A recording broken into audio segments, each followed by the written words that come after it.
again. We're going to move on with the next panel now. It'll be our tax panel. Let's see. David, are you set to introduce our folks? Senator Barrett, Senator Blaisdell. Where are you?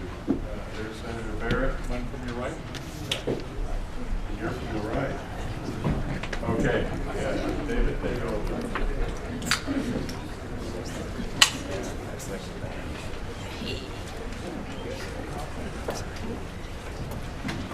Hey, good afternoon. I'm David Hoffman, Vice Chair of the One Tax Executive Board, just a heartbeat away from Tom's job. But we all know he's got a big heart, so he's going to be around a while. I'm here to introduce this next panel. Before I do, though, Pam asked me to make an announcement, which is that somebody found an iPhone in the men's bathroom, so that probably eliminates about half of you. If you lost a phone in the men's bathroom, Pam's got it at the front desk out here. The next panelists are members of the Interim Revenue Committee, and we probably all know that that committee is undertaking a study pursuant to House Joint Resolution 35 on Montana's tax structure. So I'm assuming they're going to talk about their views on the Montana tax structure and what this study might accomplish. The first person I'll introduce is Senator Dick Barrett from Senate District 45 in Missoula. Senator Barrett is originally from California, moved to Montana in 1970. Has a BA in economics from Swarthmore College, PhD in economics from University of Wisconsin. He's a retired professor of economics at University of Montana, where he taught from 1970 to 2007. He's provided legislative service in both the House and the Senate since 2009. And as I mentioned, currently serving in the Interim Revenue Committee. And the next presenter will be Senator Mark Blaisdell, who represents Senate District 4, Kalispell. Senator Blaisdell has a BA in Hospitality Administration from UNLV, owner of Vista Linda Restaurant and Catering outside of Kalispell. His legislative service began in the House in 2007, and he has served both in the House and the Senate, also serving on the Interim Revenue Committee and Legislative Council at this point. So with that, I will let you go, Senator Barrett. Thank you.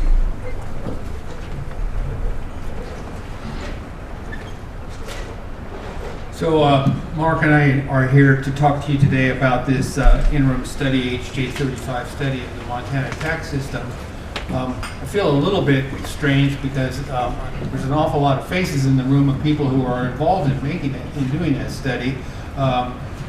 So if you have any questions, just turn to the person beside you. They probably know better than I do what we're actually talking about. I also want to make sure to introduce Megan Moore and Jarrett Coles, who are the staff for the committee, and they're here as well. So they can definitely answer your questions better than I can. I don't know about Mark, but certainly better than I can. What Mark and I have decided to do is, in terms of dividing this presentation, we do want to leave time for your questions.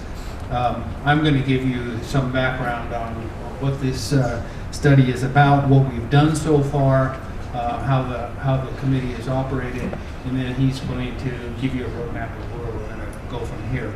So this is the HJ 35 study. Let me see, I guess I'll do that. Yeah. So what the HJ 35 called for was a study of Montana's state and local tax systems. That's a pretty tall order.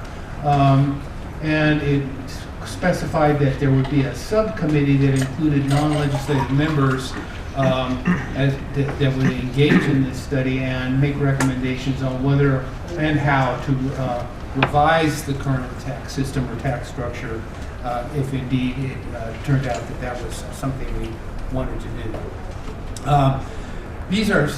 What you see here is a list of some of the criteria that we were expected to bring to bear on the question of analyzing the tax system. there are a lot of pretty well known and understood concerns here. They've been around a long time. There's not anything terribly new here, but certainly working with the current economy, the concern there is that is whether or not the Montana tax system is adapted to the changing nature of the economy in a way that continues to generate adequate revenues and reflect the current economic realities of what is actually going on in Montana, where economic activity is taking place, how does it generate tax revenue, and so forth. The question of stability and adequacy of state revenue has always been with us as well. We want a tax system that it promotes long-term prosperity, and I'd say that if you want to consider that, you jump down to enhancing competitiveness for jobs and investment. Those are, in some sense, the same kinds of concerns. Reflecting sound tax principles.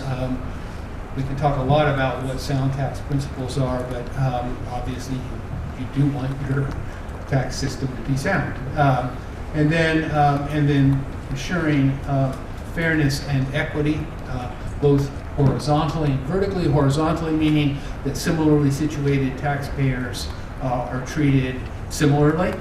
That's the core of horizontal equity. And then in vertical equity, making sure that taxes reasonably reflect ability to pay, so that you're not burdening, for example, a low-income part of the population with higher taxes than a higher section of the population. So those are the kinds of general considerations that HJ 35 mandated that the committee would bring to bear on this question of looking at the tax system. This is the list of legislative members on the Senate side, and as I say, I think well, at least Mark and I are here, and maybe some other the Senate side members, and then I know that on the House side, Jim Hamilton is here. So there are several members from the House side as well. One of the distinctive, just backing up for a second to the legislative memberships. One of the things that is interesting to note about this and all interim committees is that they're completely bipartisan. There's an equal number of Democrats and Republicans. I think that from my point of view, I've been on interim committees for a long time now. Ever since I started in the legislature, I've served on interim committees. My sense is that bipartisanship is, generally speaking, a positive thing because it imposes discipline on people. I mean, there's no point in proposing anything in a fully bipartisan committee that's not going to attract some degree of consensus. There's no point in doing anything unless it's something that's going to appeal to a broad group. No one side can sort of force anything down the throat of another side. So I think that's been a positive thing. Sometimes it leads to a little bit of gridlock. You get these committees firmly divided down the middle. But generally speaking, I think that bipartisan model works well for us, and I hope that continues to be the case in the future. Oops, excuse me, I gotta go back. These are the non-legislative members, and Rose Bender from the Budget and Policy Center, Eric Bryson from the Association of Counties, Tim Burton, who's here from the League of Cities and Town, Dwayne Iverson, Dwayne's here as well, and of course your own Bob Story from the Taxpayers Association, and finally Doug Young, University economist. I don't know, he's going to speak to you later this afternoon, I believe. We actually have two university economists. Oh, there he is. We actually have two university economists, because I'm one of them, but we don't admit that, because generally speaking, if you say that there's two university economists in the room, people will leave shrieking in panic at the thought of actually having to be in a room with two university economists. I'm from UM. Doug is from what we fondly refer to in Missoula as that other university down the road.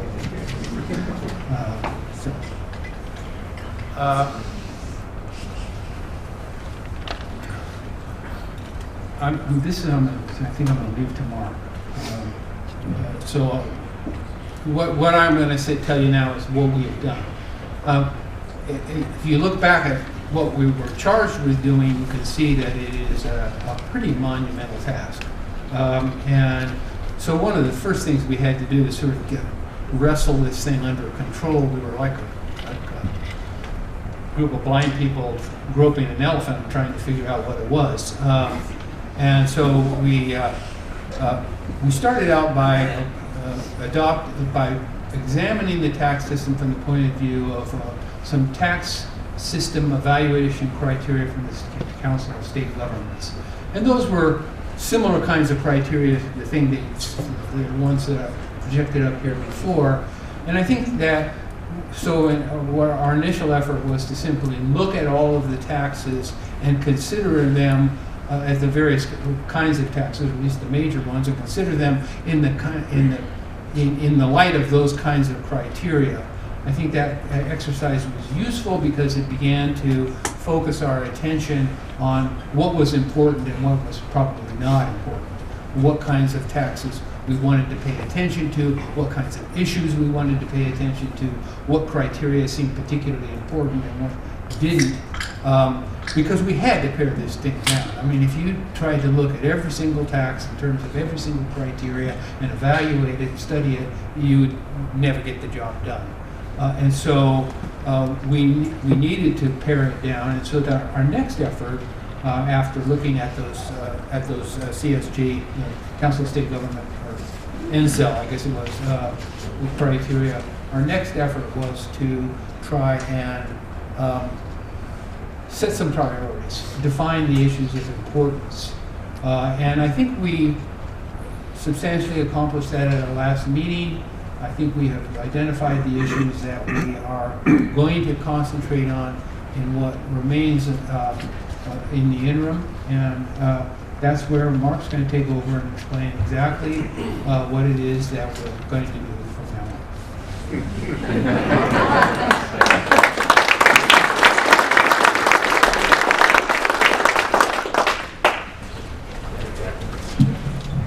Well, thank you, and thank you, Senator Barrett. I don't know if I've ever heard an interim committee referred to as blind people groping an elephant, but when we get started, that some days that seems how it probably is.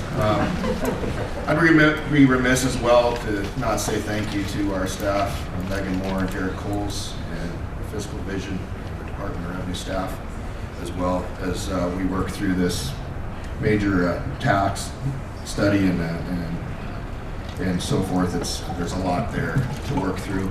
Obviously, there's another study also going through this as well through the Finance Committee that I think it's imperative that both of these can run parallel, and that I think the hope is that at the end we're also going to be able to share data back and forth as well of what they find as they look at the changing economy that you're going to be presented with later.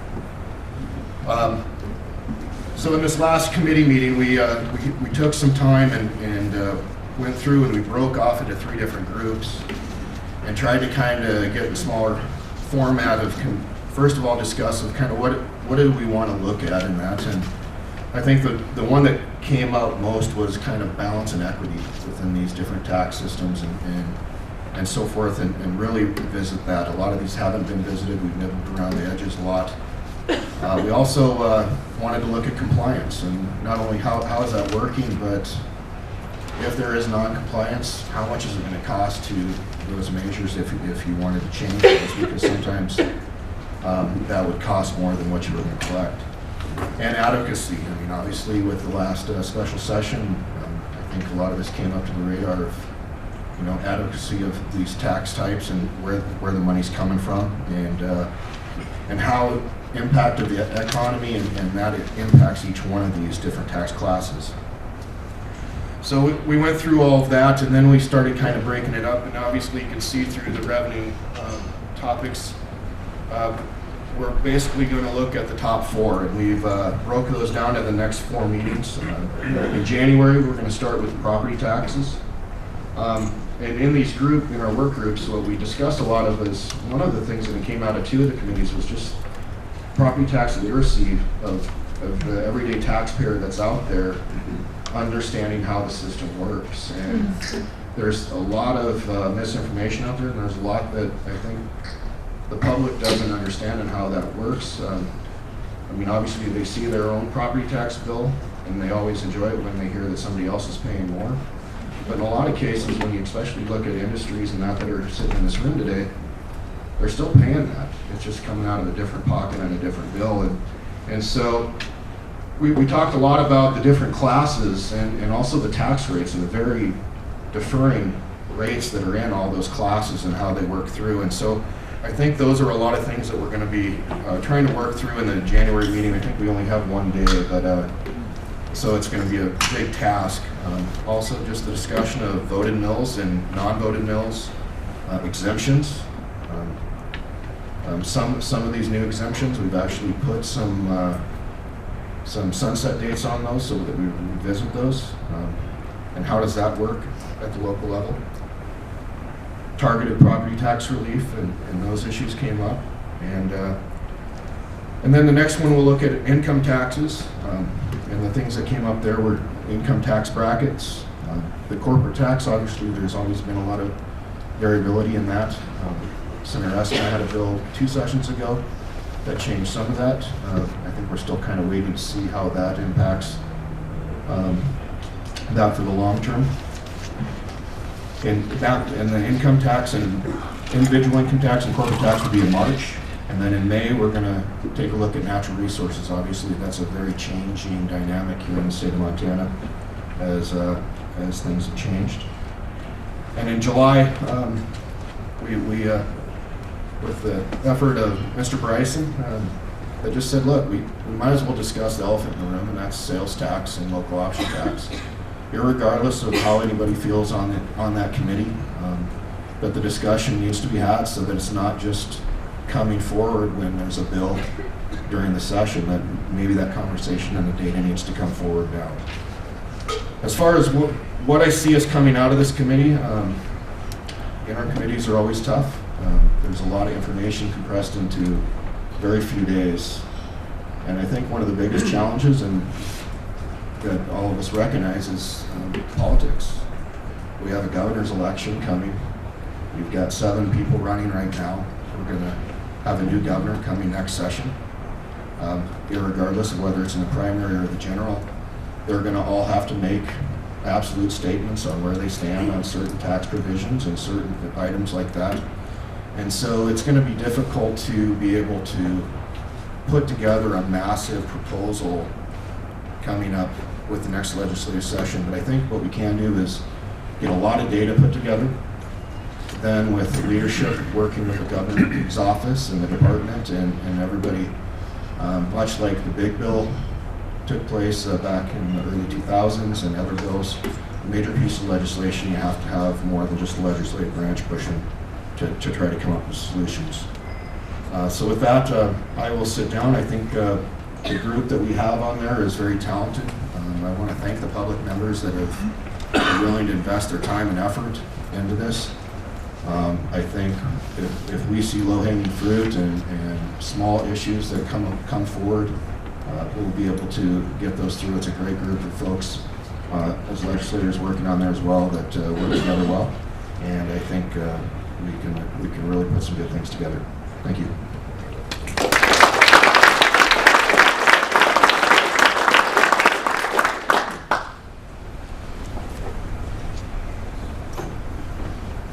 Questions?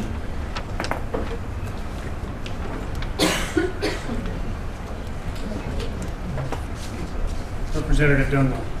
Thank you, David, and thanks to the panelists. I do have a question. I just want to make sure I heard correctly. Senator Blaisdell say that you don't expect to have committee legislation moving into the next session. And my question is that correct? That you'll have a set of data points and maybe recommendations, but not propose legislation to, because what better time than a bipartisan committee, a time where in the interim we do work on a bipartisan basis, more so than frankly during this session, when things are very compressed anyway.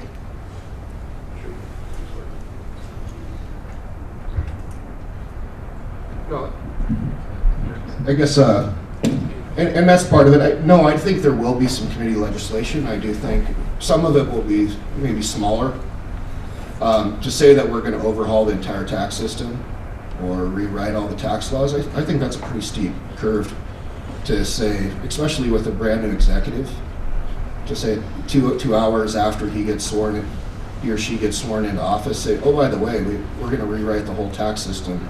I hope you can join us.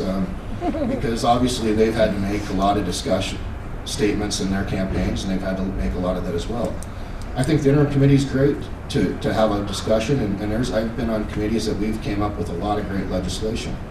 And but I think long-term, the data and the long-term effects, we can fold this over into the next interim as well with the work of an executive and the Department of Revenue. It's not anything against this executive branch, it's just that they're on their last term. So just for them to jump both feet in and say we're going to help overhaul this, I mean, that's a tough one for them as well. So that's kind of what I was trying to say. Thank you.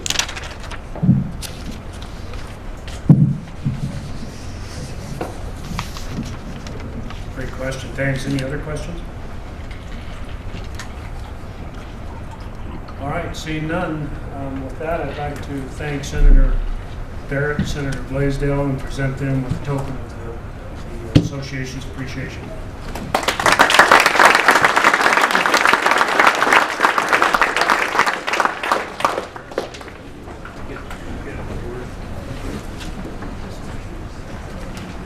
So Jim, when you get that token of appreciation, it includes chocolate. I hope you remember the lesson of sharing. Carbon, it's Christmas season and all.